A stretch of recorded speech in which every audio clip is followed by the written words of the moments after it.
Pessoal, vamos então aqui para a nossa sétima aula. Vamos falar então agora quais são as principais aplicações emitidas por empresas privadas. Então, tudo aquilo que é emitido nem por um governo, né, nenhum vai ser um título público, nem um banco, uma instituição financeira, né? Então, são as empresas que não fazem parte exatamente do sistema financeiro, mas que têm o seu capital aberto, né, na sua grande maioria, e aí podem também captar dívidas através do mercado financeiro, tá?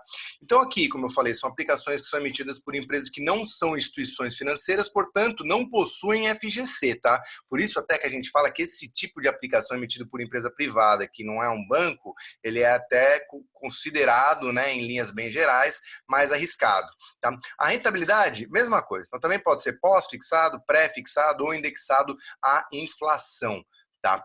Aqui, óbvio, sempre vai ter um prêmio de risco, ou seja, tem que pagar uma taxa melhor do que o que é o título público. Sempre quando a gente fala de título público, aquilo é a base de rentabilidade, ou seja, é o mínimo de rentabilidade que as demais aplicações têm que oferecer. Porque se a gente for pensar que o título público é o de mais baixo risco que tem, então, né, aí por escala, depois os CDBs, os papéis dos bancos têm que pagar um pouco mais, e depois as das empresas privadas têm que pagar um pouco mais ainda.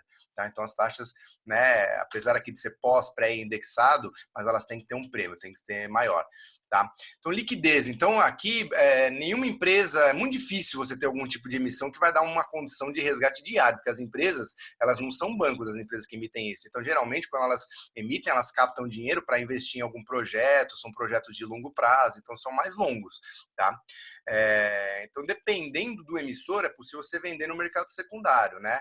Porém, o preço fica sujeito às condições de mercado. Então, é aquela coisa, é igual uma ação, né, guardada as suas proporções. Claro que vai ter um risco menor, mas se eu comprei um papel de uma determinada empresa, que é um papel de dívida, eu posso vender no mercado secundário, mas aí eu vou ter que ver a que preço que está sendo marcado aquilo, né, e se eu vou conseguir um bom preço por isso. Né? Então, aqui, portanto, o ideal aqui são aplicações de mais longo prazo, e que eu sei que eu não vou precisar.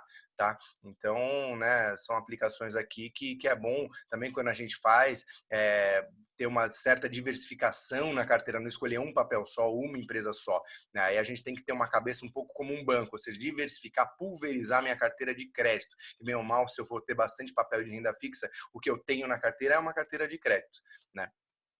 Risco aqui, ele pode ser médio, alto, né? Como não possui garantia da FGC, mas aqui assim varia demais, tá? Então, se uma empresa de primeira linha emitindo dívida, é uma coisa, ela pode ter um risco, né, melhor até ranqueado do que o próprio FGC, ou quase próximo ao risco soberano, que seria um título público, né? Agora, uma empresa que já está em dificuldade, que talvez não consiga honrar com seus pagamentos, já está quase em default, né? Aí ela tem um risco muito alto daquilo lá simplesmente não ser pago, tá? E do investidor poder até perder tudo. Então, aqui são tipos de aplicações que pode sim o investidor perder tudo. Então, aquela empresa quebra, ela declara falência, né, ela não consegue mais honrar o fluxo de pagamento ali daquela dívida.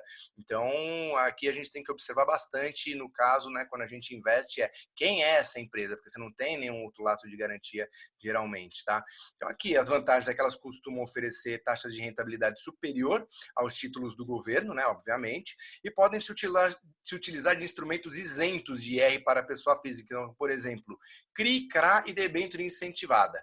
Né? Então, são duas categorias de tipos de aplicação que as empresas privadas podem vir a emitir para captar dinheiro, que são isentos de IR para a pessoa física. Então, essa é uma vantagem também, assim como as LCIs e LCAs. Tá bom?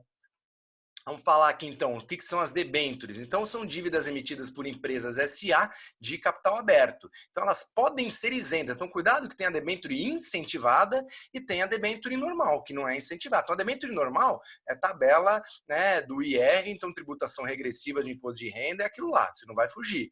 Agora, se for a debênture incentivada, aí no caso de pessoa física, você não tem imposto de renda. Tá? Então, o que geralmente que mais tem na plataforma é debênture incentivada, mas muitas vezes a gente encontra algumas misturadas ali. Então, tem que ter um pouco de atenção na hora de aplicar para saber se é mesmo uma incentivada ou não. Tá? Porque também o que acontece muito é, pô, você vê lá, claro, a incentivada ela vai ter uma taxa mais baixa com relação à debênture normal, justamente por você estar isento de imposto de renda. Então, às vezes você vê uma debênture normal lá com uma taxa super atraente, mas aí você vai ver é porque ela tem um imposto de renda, tá? Então isso também tem que ficar bem atento.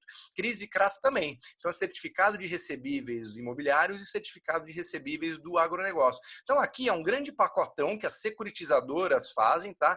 Porém eles são lastreados em recebíveis de empresa.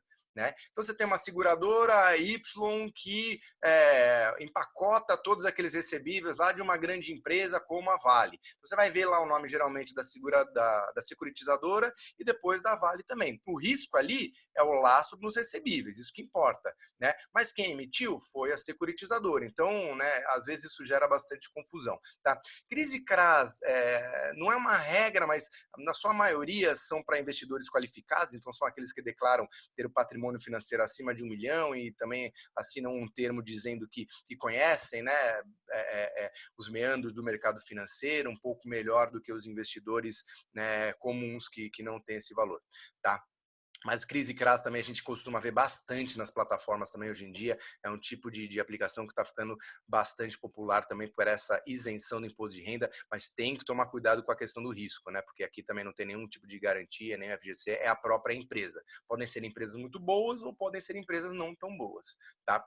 E os fundos de investimento em direitos creditórios. Então, direitos creditórios é justamente aquele tipo de renda fixa que não é emitido por uma empresa de capital aberto. Geralmente a gente consegue participar disso daqui mais através de fundos, né, que estão abertos na plataforma. Então tem alguns fundos que geralmente estão até na categoria multimercado, que chamam ou créditos estruturados, ou fundo de direito creditório mesmo, às vezes levam esse nome, com prazos de resgate geralmente bem longos. Então quando você vê aqueles fundos de renda fixa com D mais 180, D mais 360, são lastreados lá, geralmente, tá, em direitos creditórios, ou seja, que é um tipo de papel ali de empresas menores, porque elas não têm acesso ao mercado de capitais, obviamente tem uma taxa de rentabilidade muito superior, né? Mas por definição eles são muito mais arriscados, né? Então aqui, isso sim, esse tipo de categoria ele é restrito a investidores qualificados e profissionais. Então os FDICs, eles saltam muito aos olhos, né, quanto à remuneração que eles oferecem. Então você vê fundos lá de renda fixa, entre aspas, estão rendendo 140, 150, 160% do CDI. Você vai abrir, é tudo direito creditório. Então ele tem um risco de crédito ali razoável. Então a gente tem que ter essa distinção. É muito diferente comparar isso com um fundo de renda fixa de primeira linha que só tem papel, né, de alta qualidade, tá? Então essa comparação aqui, ela sempre tem que ser feita com muito cuidado, tá bom?